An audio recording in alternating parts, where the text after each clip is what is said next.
надо. Ток по рукам, телефон на все голоса говорит пока. Пора. И пальто на гвозде, шарф в рукаве и перчатки в карманах шепчут: подожди до утра. До утра. Но странный стук зовет дорогу.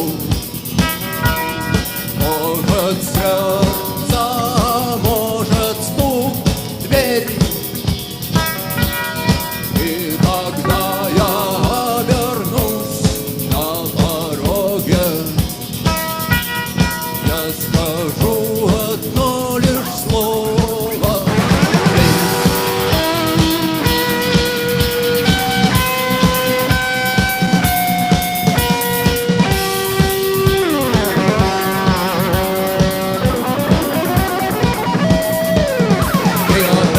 Вокзалы, опять поезда, мы опять проводник, выдаст белье и чай.